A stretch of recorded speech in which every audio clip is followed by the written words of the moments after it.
شراب تو نہیں پیتے نا؟ مکان مالک نے اپنے سامنے اس لمبے قد کاٹھ والے نوعمر لڑکے کو دیکھ کر پوچھا۔ نہیں، بالکل نہیں، اس نے فوری جواب دیا۔ اچھی بات ہے۔ تم سے پہلے جو دو لڑکے یہاں رہتے تھے ان دونوں نے تو جینا حرام کر دیا تھا میرا۔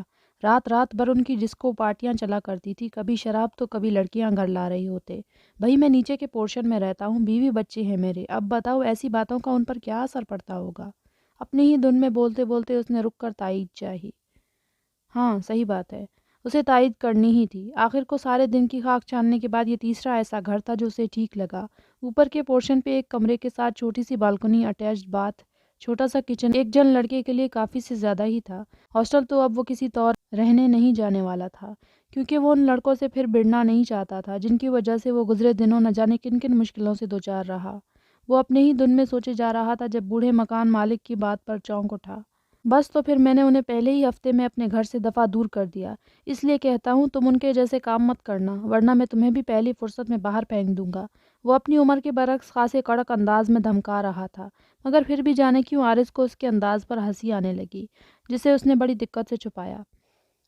آپ بے فکر رہیں، میں آپ کے رولز نہیں توڑوں گا، اس نے مطمئن کرنے والے انداز میں کہا۔ ٹھیک ہے، پھر ایڈوانس یہاں رکھو اور چابی یہ رکھ لو۔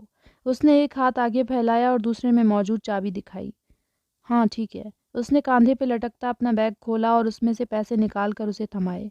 او ہو، پیسے حاضر ہی تھے، بڑے باپ کی اولاد لگتے ہو تم تو، اس نے تکا لگایا۔ عارض کی نگاہوں میں یکدم ہی گہری سنجیدگی اتر آئی، جسے دیکھ کر بوڑھا الرٹ سا ہو گیا۔ ہاں تو اس سے میرا کیا لینا دینا؟ مجھے تو بس اپنے پیسے سے مطلب ہوگا نا، اپنے کرائے سے، بس اتنا ہی۔ وہ بات مکمل کر کے پیسے لیتا جلدی سے وہاں سے کھسک گیا۔ اس کے جاتے ہی اس نے صاف ستھرے آراستہ کیے گئے کمرے کو دیکھا، پھر اپنا سفری بیگ کھول کر اس میں سے چیزیں نکالنے لگا۔ تبھی اس کے ہاتھ ایک کاغذ کا ٹکڑا لگا۔ اس نے اس طے شدہ کاغذ کو کھولا۔ اندر ایک بچی کا خاکہ سا بنا تھا، جس کا ہاتھ ایک شخص نے پکڑ رکھا تھا۔ تصویر پر لکھا تھا ڈا اینڈ صوفیہ۔ تکلیف کی ایک لہر سی اس کے وجود میں اٹھی تھی۔ گزرے دن کا منظر ایک بار پھر سے نگاہوں کے سامنے گھوم گیا، جس کے چلتے سیاہ آنکھیں نم ہونے لگیں۔ نہ جانے وہ کیسی ہوگی، ٹھیک بھی ہوگی یا نہیں۔ اس کے ذہن میں پورے دن کی چل رہی پریشانی نے ایک بار پھر سے سر اٹھایا تھا۔ مصروفیت سے بھرے تھکا دینے والے دن کی بوجھل شام تو اب اتری تھی، لیکن اس کے دل میں سکون کیسے اتر تھا۔ نظام کو اس نے بہت بار فون ٹرائی کیا تھا صوفیہ کا حال جاننے کے لیے، مگر اس نے کوئی رسپانس نہیں دیا۔ تمام تکلیف دہ یادوں کو ایک طرف کرنے کی کوشش کرتے ہوئے اس نے اپنی تمام تر چیزیں کمرے میں ترتیب دے دیں۔ پھر شاور لینے کے بعد اسے اعصاب کچھ ڈھیلے پڑتے محسوس ہوئے تھے۔ تبھی موبائل پر میسج کی ٹون نے اسے متوجہ کیا۔ اسے پہلا خیال نظام کا آیا تھا، پر میسج دیکھ کر اسے مایوسی ہوئی۔ وہ اس شخص کا وائس ریکارڈ تھا جس سے دنیا میں وہ سب سے زیادہ چڑھتا تھا، اس کے باپ کا دوست۔ وہی مخصوص میسج جو وہ مہینے کے اختتام سے چند دن قبل پابندی سے اسے بھیجتا تھا۔ تمہارے ابا نے پیسے بھجوائے ہیں۔ اصولاً تو عارض کو وقت کے ساتھ ساتھ اس کا عادی ہو جانا چاہیے تھا، لیکن اس کے بجائے وہ اب اس میسج سے چڑھنے لگا تھا۔ پیسے بھجوائے ہیں، کاش ان پیسوں کے بجائے اپنی تھوڑی توجہ مجھے بھیج سکتے وہ۔ اس نے یہ بات صرف سوچی نہیں تھی بلکہ منو وائس نوٹ کے ذریعے سینڈ بھی کر دیا تھا۔ پہلے جو تھوڑی بہت وہ کسی کی پرواہ کر لیتا تھا، اب تو وہ بھی ماں کے گزر جانے کے ساتھ ہی اس نے دفن کر دیا تھا۔ بہرحال وہ پیسے لینے کے ارادے سے گھر سے نکلا۔ فی الوقت کے لیے وہ کمال صاحب کا ہی محتاج تھا۔ دروازہ کھولتے ہی اندر موجود مٹی کی خوشبو کو باہر کی راہ مل گئی تھی۔ وہ سست روی سے چلتا ہوا اس پرانے گھر میں داخل ہو گیا۔ وقت کی دھول نے وہاں موجود ہر شے کو ڈھک دیا تھا۔ آگے بڑھتے ہوئے اس نے ایک پرانے میز پر رکھا مٹی سے اٹا ہوا اور کسی حد تک بوسیدہ ہو چکے اخبار کو اٹھایا۔ ایک پل کے لیے اس پر موجود گرد نے اس کی آنکھوں میں چبھن پیدا کر دی تھی، البتہ چہرے پر لگائے گئے ماسک کی وجہ سے سانس لینے میں کوئی دشواری نہیں ہوئی۔ اس نے جو ہی گرد کو ہٹایا، اخبار کی شہ سرخی واضح ہو گئی، جو کچھ یوں تھی: سسلی میں آج دن دہاڑے ایک بس اور گاڑی کا تصادم ہوا۔ عینی شاہدین کے مطابق گاڑی بری طرح چکنا چور ہو کر موقع پر ہی بلاسٹ کر گئی۔ آگے کی خبر پر دھول جمی تھی۔ اس نے پھر اس دھول کو جھاڑا۔ لکھا تھا کہ پولیس کے مطابق گاڑی میں صرف ایک ہی شخص سوار تھا، جس کی لاش اس بری طرح سے جھلس گئی کہ اس کی شناخت نہیں کی جا سکی۔ 10 سال پرانے اخبار نے آج بھی اس خبر کو سنبھال کر رکھا ہوا تھا، حرف بہ حرف۔ بڑی جلدی گئے تم اس دنیا سے لورینزو ڈی کوسٹا، کہتے ہوئے اس کی سنہری مائل بھوری آنکھوں میں طنز کا عنصر ابھرا تھا۔ اخبار واپس میز پر پھینک کر لیو نے ماسک اتار دیا۔ لیکن اب اتنے سالوں بعد جو وہ بیلا کو ستانے آیا ہے، وہ بھوت یا کوئی ایسی شے ہوگی، میں تو یہ بات ہرگز نہیں مان سکتا۔ خود کلامی کرتے ہوئے اس کے ذہن سے ایک خیال گزرا، جس کے تحت جیب سے موبائل نکالنے کے بعد اس کی انگلیاں اب اسکرین پر کوئی نمبر تلاش کر رہی تھیں۔ مطلوبہ نمبر ملتے ہی اس نے ڈائل کیا۔ چند ساتھ بعد ہی دوسری طرف سے کال اٹھا لی گئی تھی۔ ڈیوڈ، میں لیونارڈو والیریس بول رہا ہوں، کیا ہم کہیں مل سکتے ہیں؟ چھوٹتے ہی اس نے پوچھا تھا۔ بات کیا ہے؟ لائن کے دوسری طرف سے اس نے پوچھا۔ لیو نے سرد آہ بھری۔ بات تمہارے ایک پرانے رنگ چیمپئن سے متعلق ہے۔ چند لمحے کا توقف بڑھتا گیا تھا دوسری طرف سے، پھر جواب آیا۔ اچھی طرح سے جانتا ہوں وہ کون ہے، کیونکہ اس کے بعد میری آنکھوں نے پھر اس جیسا کوئی چیمپئن نہیں دیکھا۔ ڈیوڈ کی آواز میں گزرے زمانوں کا ایک دکھ تھا۔ لیو نے اس کے اس جذباتی جملے پر متکبرانہ آنکھیں گھمائیں۔ تو یعنی ہم مل رہے ہیں؟ اس نے کنفرم کرنا چاہا۔ ہاں بالکل، مجھے بھلا کیا اعتراض ہوگا؟ اس نے رضامندی دیتے ہوئے کہا۔ ویری گڈ، جلد ملتے ہیں، کہہ کر لیو نے کال کاٹ دی۔ اب دیکھتے ہیں لورینزو ڈی کوسٹا کہ 10 سال قبل تمہارا کردار ہماری کہانی سے واقعی ختم ہو گیا تھا، یا پھر کہیں نہ کہیں تمہارا کوئی چھوڑا گیا حصہ اب بھی باقی ہے۔ پرانے اخبار کو ایک نظر دیکھتے ہوئے وہ دل ہی دل میں گویا تھا۔ وہ اسے اٹھائے ایک صاف ستھرے مگر کلاسک طرز پر بنے کمرے میں لے آیا تھا۔ بیڈ کے نزدیک پہنچ کر اس نے حتی الامکان احتیاط سے اسے بیڈ پہ ڈالا، پھر سائڈ ٹیبل کا دراز کھولے کچھ ڈھونڈنے لگا۔ حجاب نے تکلیف ضبط کرتے ہوئے اسے دیکھا، جس کا چہرہ سپاٹ تھا۔ وہ مکمل طور پر سابقہ کام میں مصروف پین ریلیف سپرے ڈھونڈ چکا تھا۔ بیڈ پر بیٹھتے ہوئے اس نے حجاب کا پیر آہستگی سے تھاما ہی تھا کہ جب اس کی برداشت جواب دے گئی۔ سمجھتے کیا ہو تم خود کو؟ پہلے ٹارچر کرتے ہو اور اب مرہم لگانے کا ڈھونگ کر رہے۔ چھوڑو مجھے۔ اس نے اپنا پاؤں کھینچنا ہی چاہا تھا جب اس کے اس عمل سے درد کی ایک شدید لہر اٹھی تھی اس کے متاثرہ پیر میں۔ کیا کر رہی ہو یہ؟ چپ کر کے بیٹھ نہیں سکتی 2 منٹ؟ عذاب بن کر مسلط ہو گئی ہو تم۔ وہ ایک دم ہتھے سے اکھڑ گیا۔ حجاب جو پہلے سے ہی اذیت سے دوچار تھی، رہی سہی کسر عکس کے اس طرح ڈپٹنے نے پوری کر دی۔ وہ بنا خود کو روکے اب کھل کر رونے لگی تھی۔ عکس جو ابھی ٹھیک سے غصے کا اظہار بھی نہیں کر پایا تھا، اس نے حیرانگی سے یہ منظر دیکھا۔ کیا لڑکی ہو تم یار! ایک تو کھینچا تانی میں اپنا درد خود بڑھا لیا، اور اوپر سے اب بیٹھ کے رو بھی رہی ہو۔ آخر چاہتی کیا ہو تم؟ وہ زچ ہوا تھا۔ یہ تم اپنے آپ سے پوچھو۔ تمہیں تو بہت خوشی مل رہی ہوگی نا مجھے اس طرح تکلیف میں دیکھ کر۔ وہ روتے روتے تنزیہ بولی۔ عکس نے اس الجھی بکھری لڑکی کو دیکھا جو خود سے لاپرواہ 8 آنسو رو رہی تھی۔ جانے کیوں اسے اس طرح دیکھ کر وہ لبوں پر آنے والی بے ساختہ مسکراہٹ کو روک نہیں سکا۔ حجاب کے دیکھنے پر اس نے لب اینچ کر بمشکل اپنی مسکراہٹ کو اس کی آنکھوں سے مخفی کر لیا، مبادا وہ یہ دیکھ کر اور زیادہ نہ رونے لگ جائے۔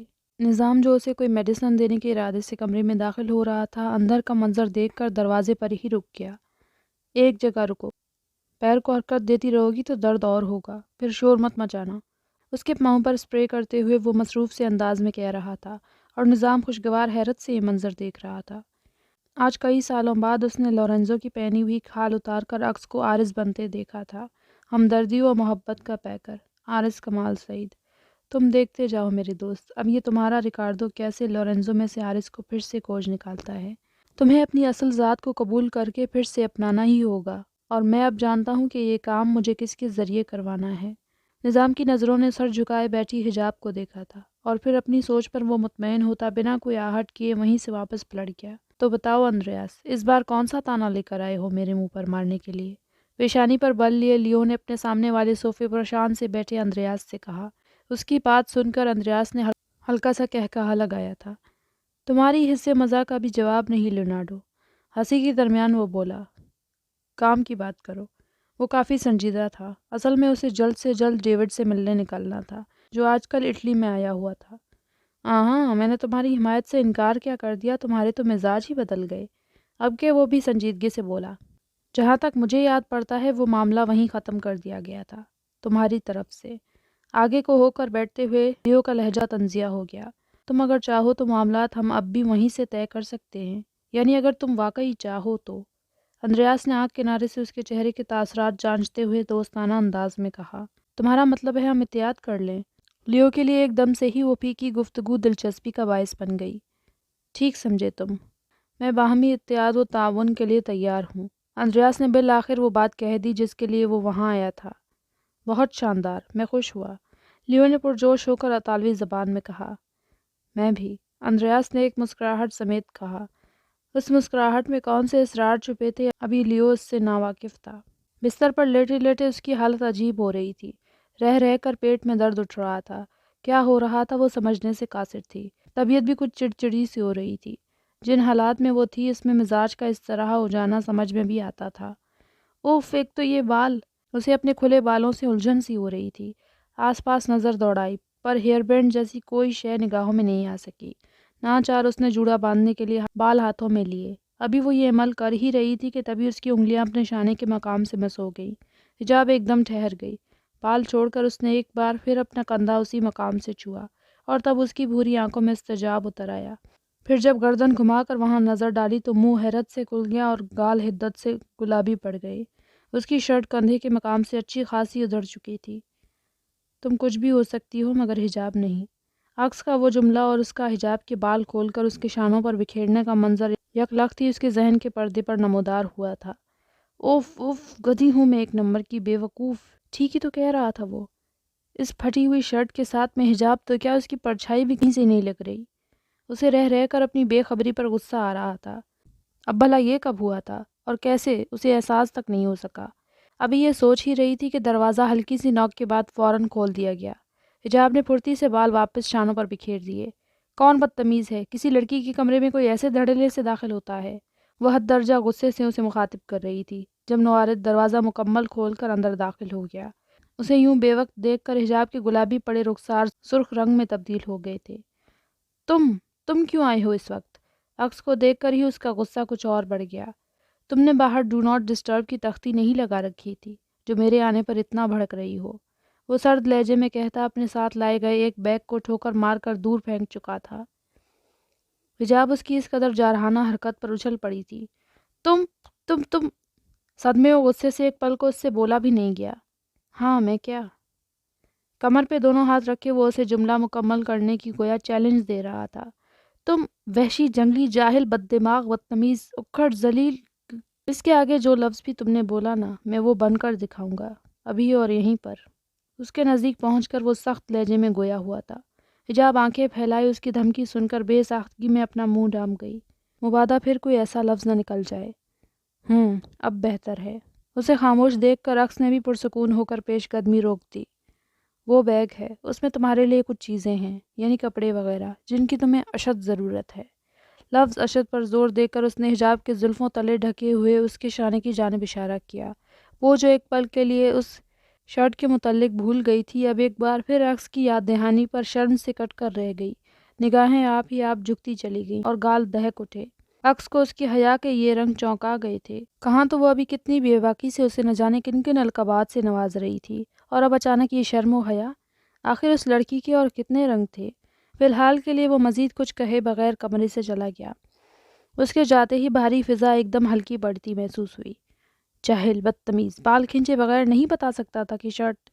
بولتے بولتے وہ ایک دم رک گئی اور سر ہاتھوں میں گرا لیا۔ اوف، یہ میں کیا بولے جا رہی ہوں؟ اگر امی میرے منہ سے ایسے الفاظ سن لیتی تو یقیناً بے ہوش ہو جاتی۔ وہ خود کلامی کرنے لگی۔ امی، بھابھی، دانیال، میں تو آپ لوگوں سے رابطہ بھی نہیں کر سکتی۔ کتنی بے بس ہو گئی ہوں میں۔ کاش یہ سب ایک برا خواب ہوتا۔ کاش میں آنکھ کھولتی اور اپنے گھر آپ سب کے ساتھ ہوتی۔ گھٹنے سینے سے لگاتے ہوئے اس پہ سر رکھے وہ تصور میں ان سب کو مخاطب کرتی ایک بار پھر آنسو بہانے لگی۔ وہ جو ایزابیلا کا احوال جاننے کے لیے لیو سے ملنے جا رہا تھا، اسے لاؤنج سے گزر کر مین دروازے کی طرف جاتے دیکھ کر وہیں ٹھہر گیا۔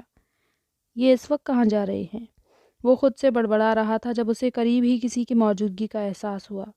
کیا تم جانتے ہو جوزف کہ باس رات کا کھانا چھوڑ کر اس وقت کہاں گئے ہیں؟ اس نے حتی الامکان اپنے لہجے کی تلخی چھپاتے ہوئے نارمل انداز میں پوچھا۔ معلوم نہیں، ان کے سیکریٹری کو کریدنے کی کوشش کی تھی میں نے بھی۔ اس نے بس اتنا ہی بتایا کہ کسی خاص مہمان سے ملنے گئے ہیں جو کافی دور سے آیا ہے، محض ان سے ملنے کے لیے۔